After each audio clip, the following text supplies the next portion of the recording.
Naranasan mo na ba na hindi ka pinapansin ng partner mo? Natanong mo na ba sa kanya kung bakit niya nagagawa yan sa'yo? Wondering ka ba kung ano yung iniisip ng partner mo o ng isang lalaki kapag ini-ignore ka niya? Alam niyo kasi girls, kapag hindi ka pinapansin ng isang lalaki, maraming bagay ang pumapasok sa isipan niya.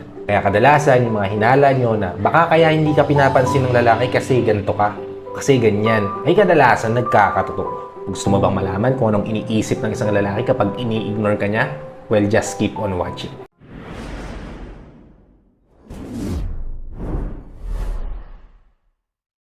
What's up? Kamusta? Welcome back to my channel. Nandito na naman ang inyong lingkod, Gary Opino. Kung bago ka lang sa channel ko, hit like, subscribe, and hit mo na notification bell para updated ka sa mga bago nating video. Ang topic natin today ay yung mga iniisip ng isang lalaki kapag ini-ignore ka niya o hindi ka niya pinapansin. Number 1, nagpapa-hard to get siya. O akala nyo mga babae lang nagpapa-hard to get? Ganon din ang mga lalaki, lalo na kung hindi people's person, yung partner mo o yung lalaking nakilala mo. Meaning, mahiyain talaga siya, torpe talaga siya, at kaya niya ginagawa yung pag-i-ignore sa'yo o hindi ka niya pinapansin ay dahil gusto niyang maramdaman yung halaga niya sa buhay mo. May punto nga naman kasi kung mahal mo nga naman, dapat concern ka sa kanya. Dapat concern ka kung bakit niya ginagawa yun.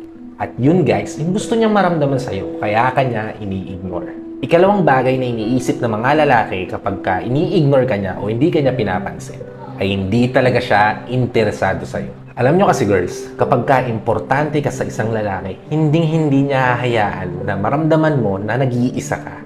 Hindi mo mararamdaman na alone ka dahil nandyan siya lagi sa tabi mo para sa'yo. Kaya naman kung hindi ka talaga niya gusto o pinaglalaruan ka lang niya, malamang hindi ka niyang pagtutuunan ng atensyon at oras. At guys, madalas to nangyayari lalo na sa mga nasa LDR. Kaya girls, be wise. Okay? Proceed tayo sa ikatlo. Ikatlong bagay na naiisip ng lalaki kapag ini-ignore ka niya o nagiging dahilan niya kung bakit ka niya ini-ignore ay kapag nabibwisit siya sa'yo. Kapag meron kayong mga bagay na hindi na pagkasunduan at hindi natapos sa maayos na paraan yung argumento na pinag-uusapan nyo, ang mangyayari, mabibwisit siya sa'yo. At kapag nangyari yun, posibleng hindi ka niya pansinin hanggang sa mawala yung inis niya sa'yo. Minsan ginagamit dito ng mga guys as a coping mechanism para makaiwas sa argumento o tuluyang makamove on sa pagkainis o galit na nararamdaman. Kaya girls, kung hindi kayo pinapansin ng isang lalaki, posibleng nabibwisit siya sa'yo o naiinis siya sa'yo. Okay? Proceed tayo sa ikaapat. Ikaapat na iniisip ng mga lalaki kapag ka ini-ignore ka niya ay pinaparusahan ka niya. Minsan para makabawi siya sa pagka-visit sa'yo o para mapil mo rin yung nararamdaman niyang pain. Ang ginagawa ng ibang lalaki ay hindi ka niya papansinin till mag-initiate ka o mag-sorry ka sa kanya. At kadalasan dahil din yun sa ego ng lalaki. Lalo na kung ikaw naman yung may kasalanan. Tapos hihintay mo pa na mag-sorry siya sa'yo. O visit na siya sa'yo tapos siya pa yung magsusorry sa'yo. Yan yung way niya ng pagpaparusa sa'yo para mapil mo rin yung pain na nararamdaman niya. Ginagawa nila to kapag ka-visit na sila sa'yo at hindi nila alam kung paano nila ipaparamdam yung pagka-visit nila sa'yo. Okay? Proceed tayo sa ikalima. Ikalimang bagay na iniisip ng lalaki o ginagawa niya kapag ini-ignore ka niya ay niloloko ka na niya. Niloloko ka na niya. Kaya ka niya ini-ignore kasi meron na siyang iba. Lalo na sa mga lalaki na ang pagkakakilala mo ay hindi man lang binibitawan yung cellphone. Tapos bigla silang walang oras, walang panahon para i-text ka, para isin man lang yung message mo, para mag-reply man lang sa'yo. Ang totoo kasi niyan, nababasa naman niya yung mensahe mo. Masyado lang siyang busy sa iba, kaya wala na siyang panahon para mag-reply pa sa'yo. Kung yung partner mo ay ganyan, especially sa mga nasa LDR, malaki ang posibilidad na kaya ka niya ini-ignore. Kahit alam mo na online naman siya at palagi niya nababasa yung message mo or ang pagkakakilala mo sa kanya ay hindi naman niya binibitawan madalas yung cellphone niya. Kapag ganyan ang treatment niya sa'yo, malaki ang posibilidad na meron na siyang iba o meron na siyang pinagkakaabalahan ibang bagay na mas importante pa kesa sa pagre-reply sa'yo. Okay, proceed tayo sa ika-anim. Ika-anim na bagay na iniisip ng mga lalaki kapag ini-ignore ka niya ay naghahanda na siya o nagpre-prepare na siya para makipaghiwalay sa'yo. Nagpre-prepare na siya para iwanan ka. Madalas mararamdaman mo to kapag medyo weird yung nangyayari sa relasyon, especially sa mga nasa LDR. Yung tipong kung mag-reply na lang siya sa loob ng isang araw, 2 words lang, 3 words lang. Samantalang napakahaba ng mga mensahe mo. O worse, sinisinzone ka na lang. Kapag ganyan siya bigla, ang kadahilanan niyan ay nagpre-prepare na siya para hiwalayan ka o para iwanan ka sa ere. Minsan mas madali kasi para sa ibang guy na mang-iwan na lang sa ere kaysa aminin nila yung nararamdaman nila sa'yo bago ka nila iwan. Mas madali para sa kanila na mang-iwan sa ere o mang-ghost kumbaga kaysa sabihin nila sa'yo via text o harap-harapan o via video call na hindi ka na nila gusto o ayaw na nila sa'yo. Lalo na kung nasa LDR kayo. Kaya naman kung ini-ignore ka ng isang lalaki, malaki ang posibilidad na preparing na siya para i-ignore ka niya forever. Okay? Proceed tayo sa ikapito. Ikapitong bagay na iniisip ng lalaki kapag ka ini-ignore ka niya o hindi ka niya pinapansin ay masyado kang easy para sa kanya o tinitake for granted ka na niya. Kapag ang isang guy ay masyadong kampante na palagi ka naman nandyan sa tabi niya, madalas iniisip niya na okay lang ang lahat. Okay lang din na hindi ka niya pansinin kasi ikaw din naman yung magsusurik sa kanya. Ganyan kasi ang mga lalaki ngayon, lalo na kapag nagbigay ka ng too much love and affection sa kanila. Ayun, taken for granted ka na. Niisip nila na hindi ka na nila kailangang habulin kasi maghahabol ka naman sa kanila eh. Maghahabol ka kasi alam nila na mahal mo sila. Lalo na siguro kung ikaw pa'y nagbigay ng motibo para ligawan ka niya o magustuhan ka niya. Kasi ikaw naman nag-initiate eh.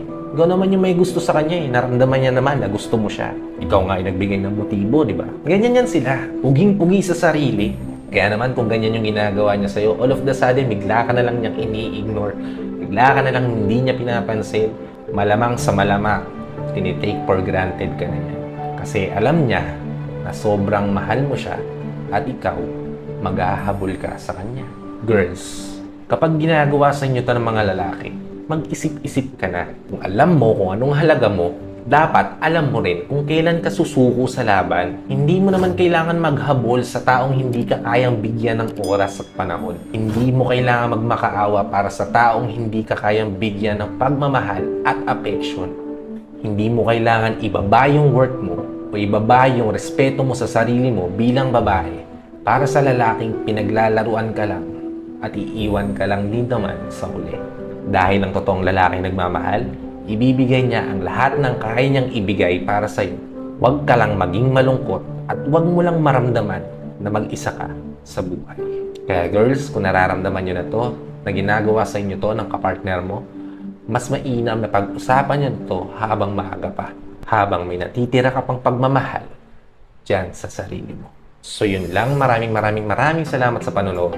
Quick shoutout muna pala tayo. Shoutout kay Ralin Salvacion na watching from Hong Kong. Kay Miss Mati Prias na watching from Dubai. Shoutout po sa inyo, ma'am. Kay Miss Lourdes Florida na watching from UAE. Shoutout po sa inyo, ma'am. Kay Miss Maggie Tesorero na watching from Alhasa, KSA. Shoutout po sa inyo, ma'am. Kay Miss Joyce na watching from UAE. Shoutout po sa inyo, ma'am. Shoutout din kay Miss Bella Girl. Shoutout din kay Mr. Manny Gonzalez. Shoutout din kay Miss Laraya Olcondra. Shoutout din kay Miss Jamie Rosco. Ma'am, gagawin ko po ng video yung request nyo. Sa mga avid fan and viewers natin na si Mayo Maldita, si Queen Survivor TV, si Babaeng Selosa, si Tishang Borenaga Egam, shoutout sa inyong apat. Shoutout din kay Joseph Eda, kay Sir Ahmed Cabrera na watching from Doha, Qatar. Shoutout po sa inyo, sir. Sa lahat ng mga nanonood at sumusubaybay mula sa iba't ibang panig ng mundo, shoutout po sa inyong lahat. Palagi kayo mag-iingat. Stay strong lang po tayo. Malalagpasan na rin natin itong problema natin, yung sakit na kumakalat ngayon. At kung nagustuhan yung video natin ngayon, paki-share na lang sa mga loved ones natin na nangangailangan ng ganitong tips, nangangailangan ng ganitong ideas. Kung bago ka pa lang sa channel ko, hit like, subscribe, and hit mo na rin notification bell para updated ka sa mga bago nating videos. At kung hindi mo pa na-like yung Facebook page natin, nandyan yan sa description section below, paki-like na lang. Kung gusto mo i-follow sa social media accounts ko, nandyan din yan sa description section below, paki-follow na lang ako. Kung isa ka sa mga mahihilig magpa-sexy, magpa-tone down ng katawan, o mahilig ka sa mga 90s o early 20s na damit, malaking tulong sa itong channel na to. 100% makakatulong to sa lifestyle mo. Kaya i-follow nyo siya, nandyan sa description section below kung gusto nyo siyang i-follow. Again guys, maraming salamat sa palagian yung pagsuporta. Kita-kita tayo sa susunod na vlog. Ingat kayo dyan palagi. God bless. Peace. Whenever your heart is broken